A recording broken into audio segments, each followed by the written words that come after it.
Welcome to the Audiosocket Podcast. We're currently exploring the impacts of AI on the music industry and how artists and creators will thrive in an AI era. Hi, welcome back. Thank you so much for joining today. We're going to be talking about the role of law in charting the path forward for IP owners in an AI era. I'm joined today by Cliff Fluet, who is the joint head of media and entertainment at Lewis Silkin in the UK. He is also managing director of 11 Advisory, and for over a decade now has been advising AI and specifically music AI technology companies, which is way longer than most of us had probably even had generative AI on our radar. So really, really honored to have you here today, Cliff. Thank you so much for the invite. Yeah. So I think it would be great if you can just start by sharing your story. Kind of tell us a little bit more about the boards that you serve on. Tell us a little bit more about how you've worked across music and technology as well as AI. And yeah, just bring us up to speed. Great. Well, look, so my background, so I qualified as a lawyer way back in 1996. Very shortly after qualifying as a real estate lawyer of all things, I ended up with my dream job at Warner Music. My role at Warner Music was anything that wasn't the frontline two labels in the UK. So what's Warner Bros. And Atlantic. So man, I got to deal with all the funky joint venture labels. I got to look after things like sync and premiums. And one of the things that ended up, I looked after the US artists in the UK. And one of the things that I was handed pretty early on was this thing called new media, which was new back then. So I started advising on some of the first ever global digital deals. So I was there for just under 5 years. Then I really wanted to go onto the platform side. So I went into broadcasting.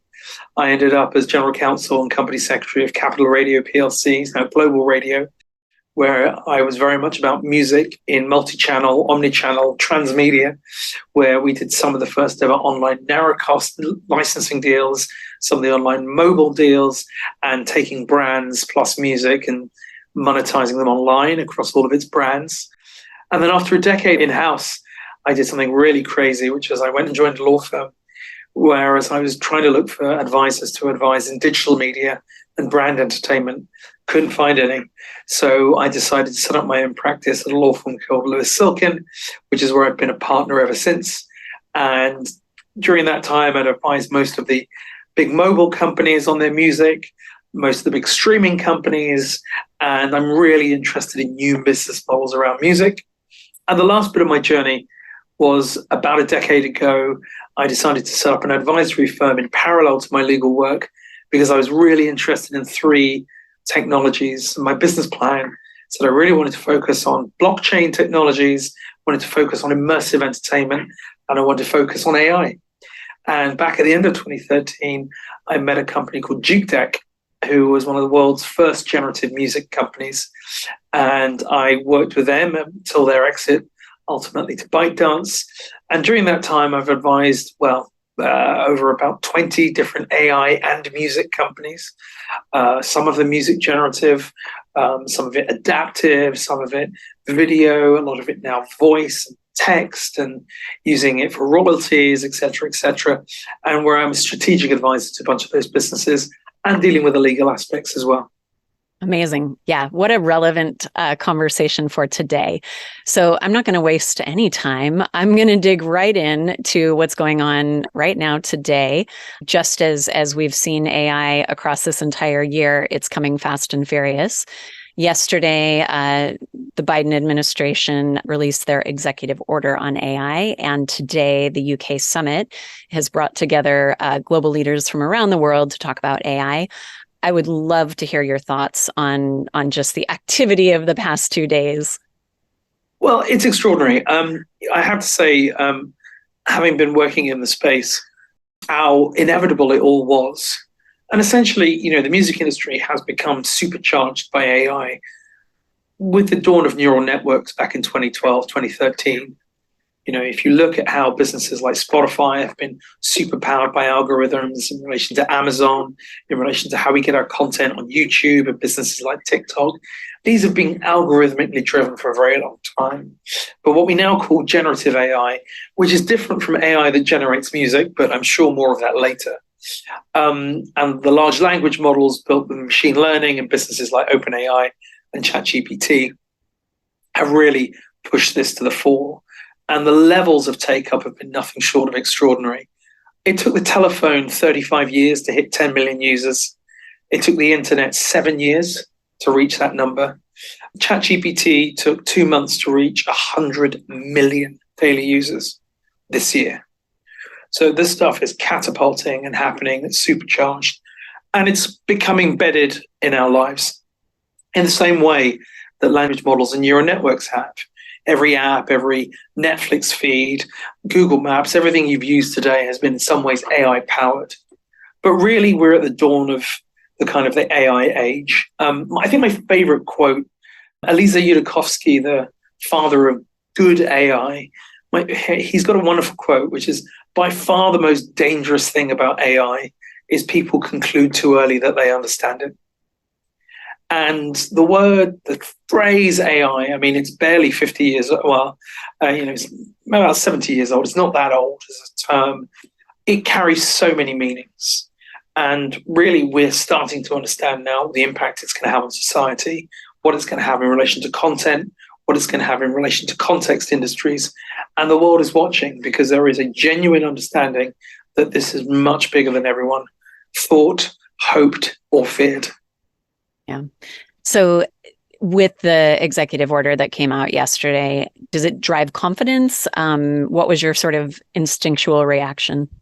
Well, I think we've all learned with regard to the internet, there was a sense of move fast, break things, let's allow businesses to emerge, to create safe harbors, to protect platform businesses. I think there's a genuine understanding that there has to be some kind of guardrails.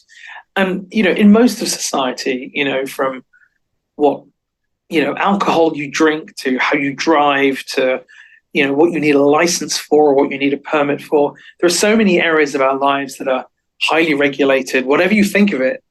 Yet, in relation to the internet has somehow been given this view that it has to be free reign.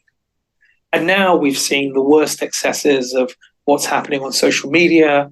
One of my favorite quotes is that people say to me, do you think one day an algorithm might influence an election? And say, you think? I think people are starting to understand that to not regulate this is somehow in many ways crazy. But also what we need to do in many ways is not so much constrain AI. We need to be able to harness it. At the same time, AI could solve the biggest problems of our age. Pandemics, illnesses, cancers, education, research, the next font of knowledge. One of the most impactful understandings about AI is that AI may be the last ever human-only invention. That all inventions from now are going to be in some way AI-powered or AI-assisted. And for me, this is absolutely another industrial revolution. And therefore, the AI, this phrase that's so misunderstood and so misapplied, people seem to think of it as a new format or a new technology or a new platform. I think it's up there with electricity or steam in relation to what it will do in relation to society, and most importantly, business models. What happened when you had everything from clean water to the ability to be able to harness steam to what happened in relation to electricity? The society had no idea what it would and wouldn't achieve. And the exponential growth and the lack of ability to be able to understand it is really exciting, but also it's fearful.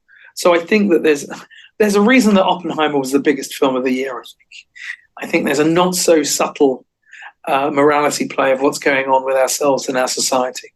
So coming back to your question about the executive order, the idea that people realize there needs to be some guardrails. So if you look at the music industry, there was a mention to the importance of copyright. Copyright underpins so many businesses, but that's a way that if we can do that in order to be able to enable creativity. Copyright was never meant to stop things. Copyright was there essentially to create an incentive for people to create more, not less. So there is an extraordinary opportunity there that we need to be able to sort of take hold of.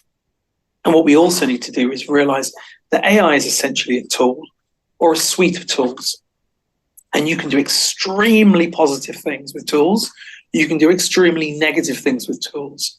What we need to understand are what are the extremely positive things we can do with these tools and how these can solve our biggest problems of the music industry, whilst at the same time tackling something like piracy as piracy rather than technology. I have a lot of conversations with people in the music industry, and it's seeming very scarily resonant to how it was in the 90s. The word digital became synonymous with piracy, and that meant we missed the opportunity. Really, now they look at digital and they realize that actually this is now an annual recurring revenue business or a monthly recurring revenue businesses with whole new areas of monetization that were never seen before. Digital is not synonymous with piracy. There is digital piracy, you have to deal with it. So I have to spend a lot of time working with rights holders who are somewhat paralyzed by the concept of AI. And I say, look, let's just spend half our time worrying about the piracy, and let's spend the other half of the time getting AI, this suite of incredible tools to solve the music industry's biggest problems. Discovery, adaptability, personalization, finding, exploiting, disseminating. These are all the biggest issues that every record company, every rights holder, every artist has right now. AI is perfect for these problems. We need to make sure that we can take these tools and enable that. And we're also, let's make sure we've got laws and tools in order to be able to deal with piracy as piracy. But do not conflate the two. Which is kind of a perfect segue into how will laws be shaped and formed? What are you seeing right now? How long is that going to take? And are there things that creators can be doing in the interim to really leverage what exists today in law in order to protect their property? Yeah, well, I'm going to come up with some people see copyright as this kind of outmoded, outdated, inflexible concept. Copyright is a highly flexible, highly adaptable concept. It's barely changed in essence for many, many years. What tends to happen is new technologies that were never contemplated are added to that. The last big update happened in the cable era with DMCA in the US. And this was the whole idea that cable companies and these new internet companies didn't want to be sued because content was going down those lines. That wasn't anticipated. And new rights, making available rights, communication to the public rights, all of these were just generally applied so that they could have an opportunity to be able to be monetized. So there isn't anything, to be honest, it is much easier to prove infringement by a machine than a human being. With music generative AI companies, there have been more musicians sued in the last week for copyright infringement than machines. And I can tell you, it is much easier to prove that a machine has infringed copyright than a human being. Just ask Ed Sheeran. That poor lad gets pulled into court most weeks, having to prove that he hasn't done it. Whereas with a machine, it's ones and zeros. It's actually kind of the reason you haven't seen any big cases. It's kind of open and shut. There was a ruling, I believe it was yesterday, on 3 cases that were from the beginning of the year. And 2 of them were thrown out. I think it had more to do with the registrations. But what do you foresee coming of, I think it's obvious that there's certainly been models that have been trained without permissions. Is it too late, or are we still at the dawn of an era and it's not too late and we can put these things in place and ensure that, IP owners will have protections? Well, there's the other issue, which is we in the music industry, when it suits us, we allow perfection to be the enemy of the good. So let me just take an example. If a coffee shop is playing music somewhere without a license, do we A, set fire to our hair and scream about it?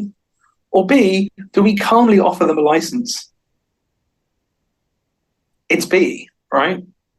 And what is going to happen in the same way that those old coffee shops and those places didn't realize that they're infringing copyright, new models for monetization.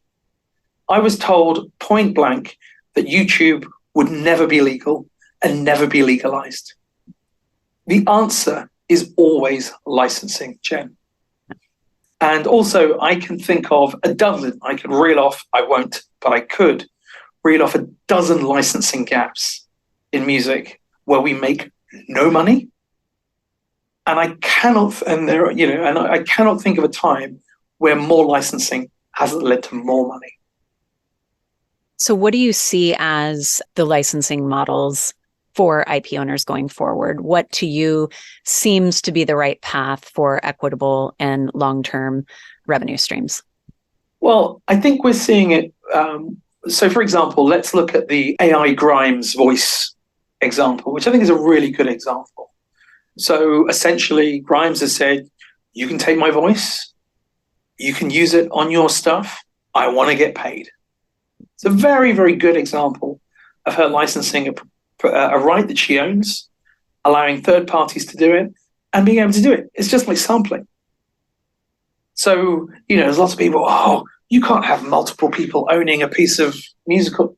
Yes, it happens all the time. Have you seen the writer credits on most hip hop songs? It's perfectly possible to have multiple owners, interpolations, and have new interpretations. I have people with a straight face telling me, you can't change the original master recording. It's like, really? You heard of a remix? Heard of a 12-inch? Heard of a cover version? We have built licensing models for all of these things. And by way of analogy, there is an incredible Israeli company called Bria, BRIA.ai. And they have an image generation tool. And they have trained on 6 of the world's biggest image libraries, all with permission.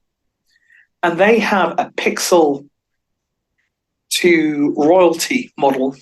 So you can type in, I want a blue turtle, and it will render a completely new image. In fact, it will give you a series of images. You pick one you use, and it's a wholly new image. It's never existed before. And depending on which image you get, it gives the appropriate share to the library owner that the image was trained on.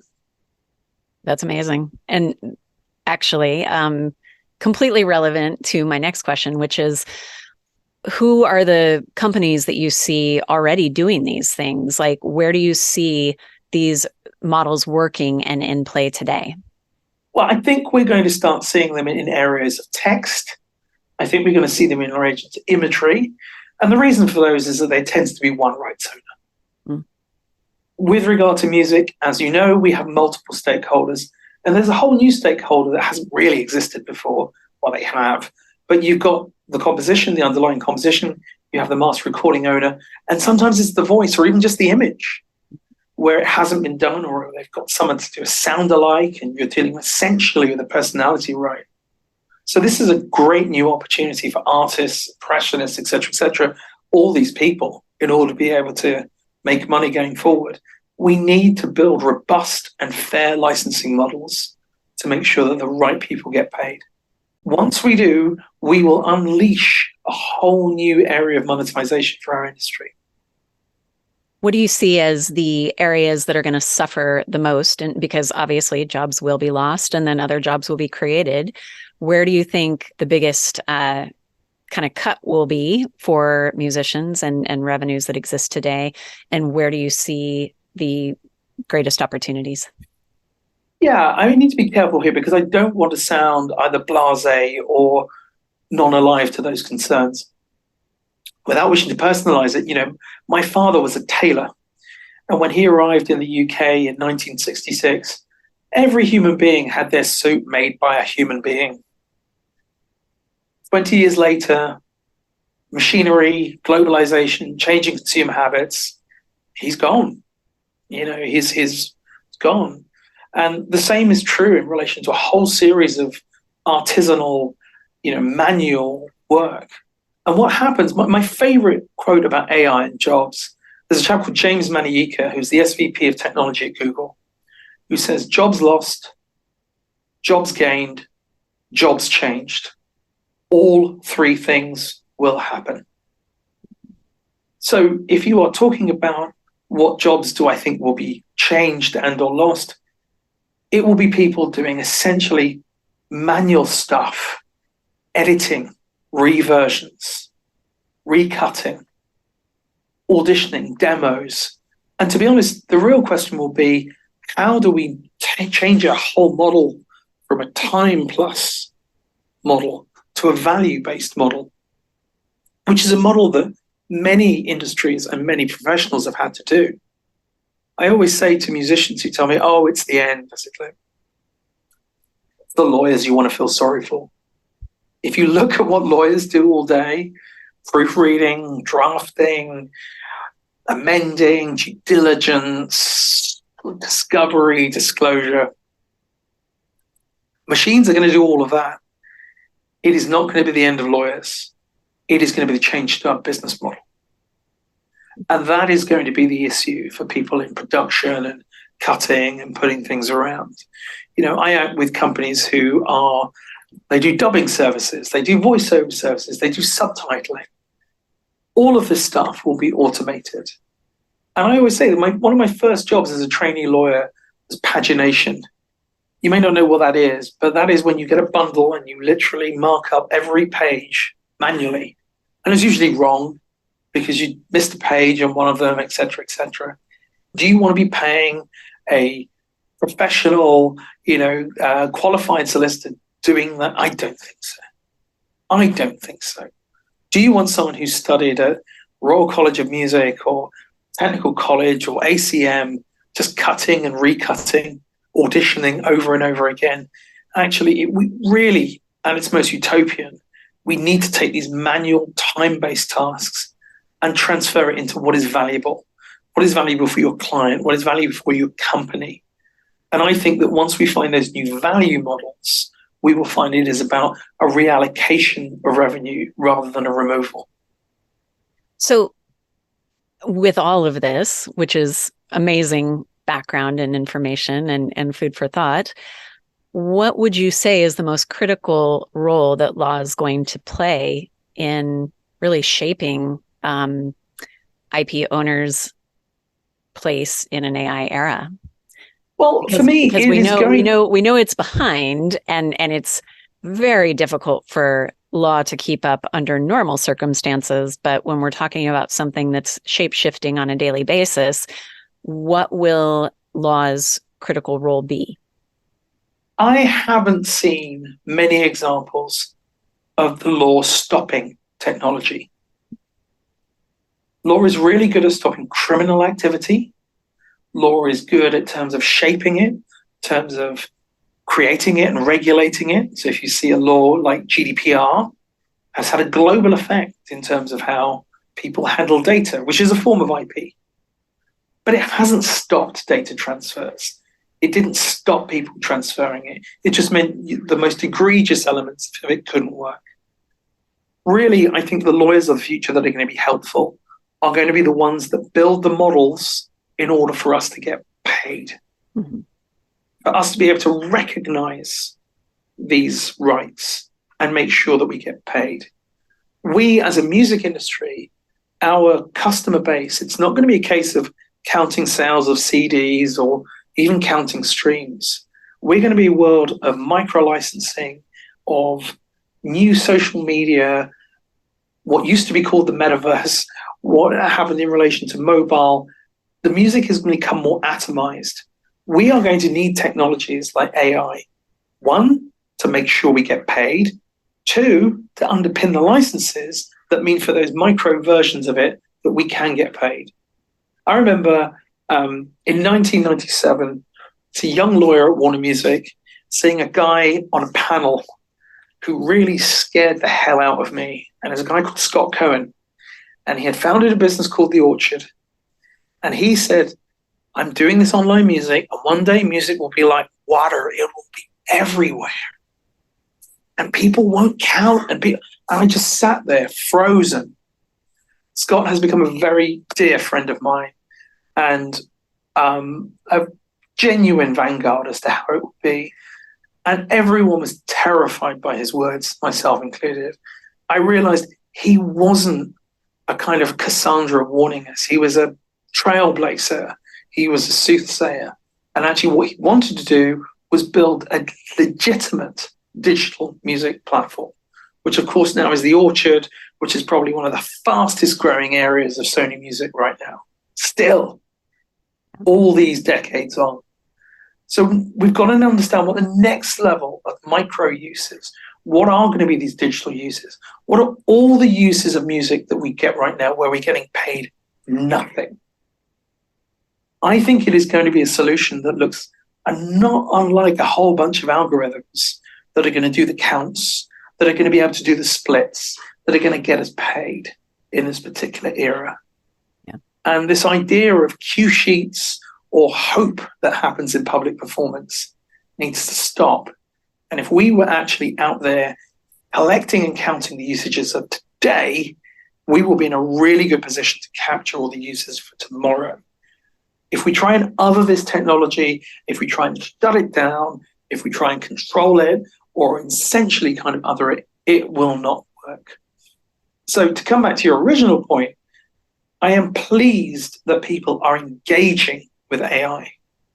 I've been really cheered by some of the conversations I've been having with some of the rights holders who say, we know it's coming and we know we have to engage with it, which is very different to the conversations I was having with some of these generative AI companies where they were saying, we can't be seen to doing businesses with clients like yours. That is almost a verbatim quote that was said about some of my clients. So we've had a shift. It used to take us decades. Now it's taking us years, and now we're having conversations in the span of weeks in order to understand. And if you look at these businesses now, it's very helpful. Businesses like Universal are going to come, they're now under public ownership. And the market's going to be asking them for growth, not being in a defensive crouch. After the last Universal results were announced, Lucian announced that he was looking to work with YouTube about a kind of an AI voice type thing, and that he was working with businesses like Endel for functional music. Mm-hmm. It's a very different public stance. You've got Sony that's bringing in very senior people to be looking at AI. You've got Warner Music now run by Robert Kinsell, who, for years and years worked at Netflix, for YouTube, and I think before that was at Netflix as well. There is a man who genuinely understands the importance of data and monetization. And if you look at something like Content ID does, not only for consumers, but what it does for rights holders and influencers and other people as well, you realize that when you build those models to get paid, more money comes in. So perhaps I've just taken too many happy pills, Jan, I don't know. I think that we're actually in a really good place and a really good engagement. And there does need to be regulation at a governmental level. There needs to be regulation at an international level as well. Yeah. And that, I think, is the most effective element. We haven't managed to get joined up on things like tax or anything like that. But if we can have a worldwide approach that at least acknowledges the importance that these algorithms need to do their work, but copyright needs to be respected, that in and of itself is enough in order for us to actually understand that we have a future, but we have to make it a future that is worthwhile for our own business. Mm-hmm. So I've been reading across many different publications and listening to different podcasts, and a consensus seems to be that tech companies and AI companies really want concrete guidelines for ethical AI. I wrote a piece, almost a decade ago now, after the Copyright Roundtable sessions as sort of a takeaway.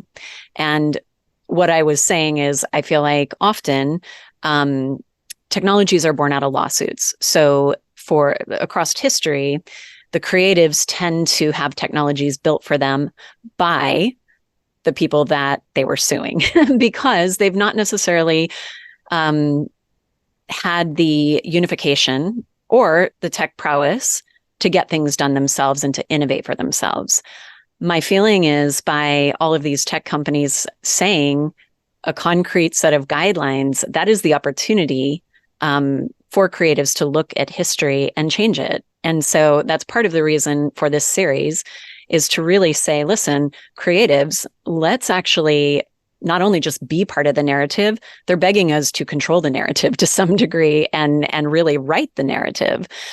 How would you encourage creatives, IP owners, to turn that into an opportunity and take control of the narrative right now?